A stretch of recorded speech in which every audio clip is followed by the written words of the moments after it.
Hi, and welcome back to the Triggered Newscast. Today's April 8th, 2019. And tonight, I wanted to talk with all of you about the Walkaway movement. Many of you, my viewers and subscribers who've been with me since I started a month ago, know that I'm a conservative college student, nearly at the end of my education, and I started doing this whole channel mostly because I finally was starting to feel comfortable enough in my conservative skin to put out this message to the public on my behalf. And so tonight I kind of wanted to rewind back for those of you who haven't got a chance to see me and give you a taste of my walkaway story. So, like many other Democrats, I was extremely upset during Obama's presidency that not only was he not really getting any of his campaign promises done, but that his foreign policy was terrible. As many Democrats remember, it was Hillary Clinton at the helm of the State Department, and a lot of these same failed policies were really frustrating, especially leading up to the Benghazi scandal. I think what was frustrating for most Democrats who really had any moral integrity was what Hillary Clinton had done during the attack at Benghazi. And I think that almost all Democrats felt much like conservatives do today that they couldn't really come out and try and defend that action. And as much as they wanted to come up with any kind of defense because they really like their party, it was just an indefensible position. And this was really the start for me that led me away from the Democratic Party. And it was a really long and slow road. So tonight my plan on this live cast is to kind of give you the long version, but then to cut it back and immediately after the broadcast, I'm going to give you a small content piece that readily explains the reasons why and the straw that broke the camel's back. So many of you might also be familiar with the beginning of the 2016 campaign. Uh, what was really frustrating for a lot of people still on the Democratic side was after we had Obama, after the failed policy, the lies on the campaign promises, after we watched the Secretary of State fall apart, and on the mainstream media, it was being presented as one of the best presidencies ever. He was winning the Nobel Prize, but race relations were at an all-time low, and police brutality and police unrest with citizens was at an all-time high. His home state, Illinois, and Chicago was not safer after his presidency than it was beforehand. And we saw the beginning of the radicalization of the Democratic Party. We saw banning soda and large fries in New York and straws and plastic bags in California. And these things, I think everyone on the conservative and on the liberal spectrum want to see the earth taken care of. But some of the policies that they're coming up with, sure, it sounds great on the surface. You know, these straws are killing the turtles. I don't think anyone wants the turtle to die. But instead of attacking some real aspect of reusable waste or renewable energy, what they're trying to attack is plastic straws or plastic bags. Why not attack regulation on big business and say, hey, you can only produce things that won't break down in a couple of years? And the fact that none of the Democrats were offering any substantive policy was starting to really irk and frustrate me as a Democrat. And I think what was really disheartening for everyone was when Hillary Clinton was going to become the primary candidate for the Democratic Party. Not like what we see now in 2020. There wasn't 192 candidates lined up. Almost nobody wanted to run against her. In fact, so little did they want to run against her that Bernie Sanders was allowed to come in from the sidelines and run under the Democratic primary ticket. And this is nearly there where I was almost entirely done with the Democratic Party. My naivety, in my youth, with lack of wisdom, I still thought that the Democratic Party at this point ultimately was still true to what I thought were my party alignment. Like many millennials, I was really confused about what politics were. I think I was trying to find my way in my early adulthood to exactly which political ideology that I actually belonged to. When you start hearing these terms, when you start engaging with the news, I heard that I was liberal, and it turns out I was actually libertarian. I thought that I had moderately uh, democratic tendencies, and it turns out I have moderately conservative ones. I think that as you grow, you start to really identify what these things are.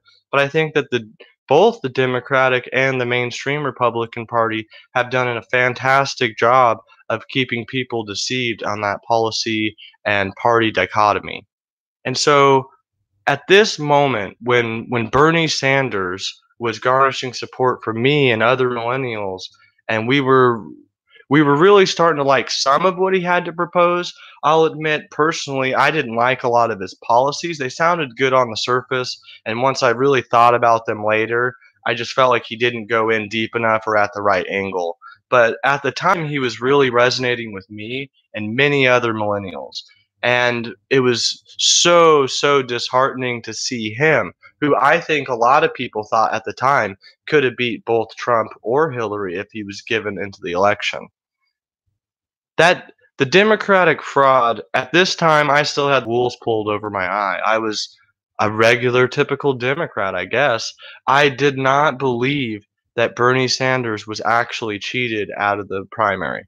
I didn't believe that Hillary Clinton was being handed debate questions, or that other people were softening questions up uh, on purpose in the media, giving Hillary Clinton text messages and allowing her to come up with answers before providing them to the reporters, or to feed questions to reporters so that a pre-ready answer can be given.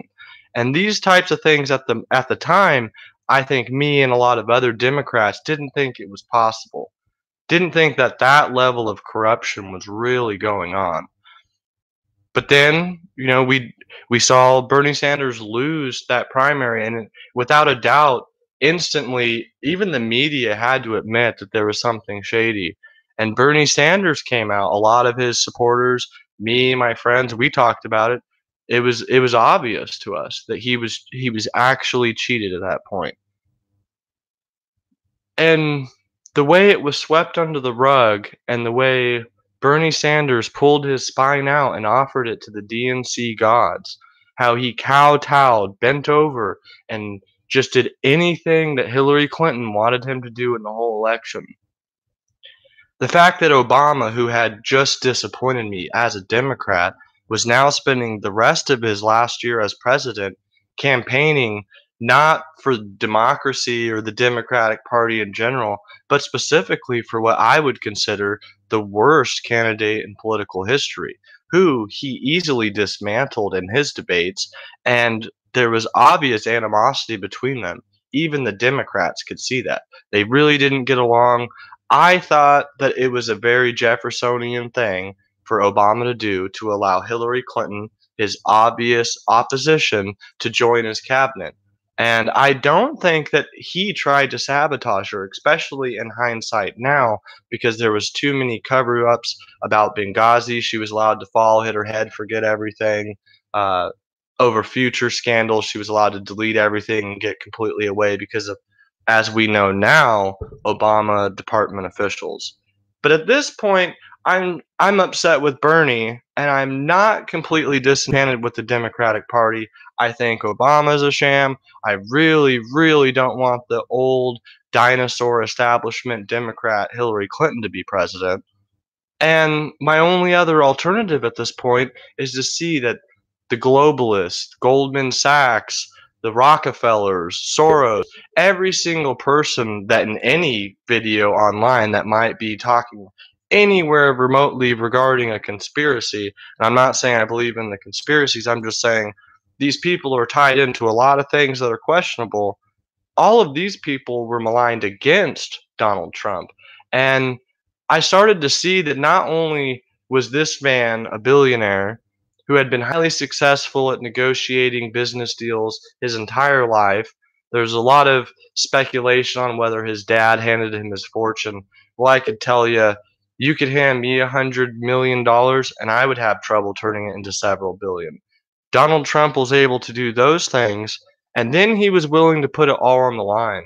Before that election was even over, he could have lost it all. Not only the election, but all future business dealings. Had Hillary Clinton won, she could have maybe caused some special regulations against him. So I think that he put his neck on the line, and that when I could see every globalist element trying to stop him, campaigning against him. Every media outlet, even Fox, was barely actually advocating him. Only certain elements of Fox News was at the time. And internationally, he was also mocked and ridiculed. So the globalist interests, the rhino, dinosaur establishment, the Republicans and Democrats, they all didn't want him. Both sides of the media didn't want him. So that's when I started to want him. At this time, not as a conservative, as a Democrat. So I started to support Trump as a candidate because I supported his policy, not because I liked him. I was still watching media that was actually painting him out to be a very terrible person. They were using clips of him out of context, and I, like so many other Democrats, was convinced that he was no good, that he was misogynistic, bigoted, xenophobic, all of the talking point PC words. And it it took a tiny bit longer.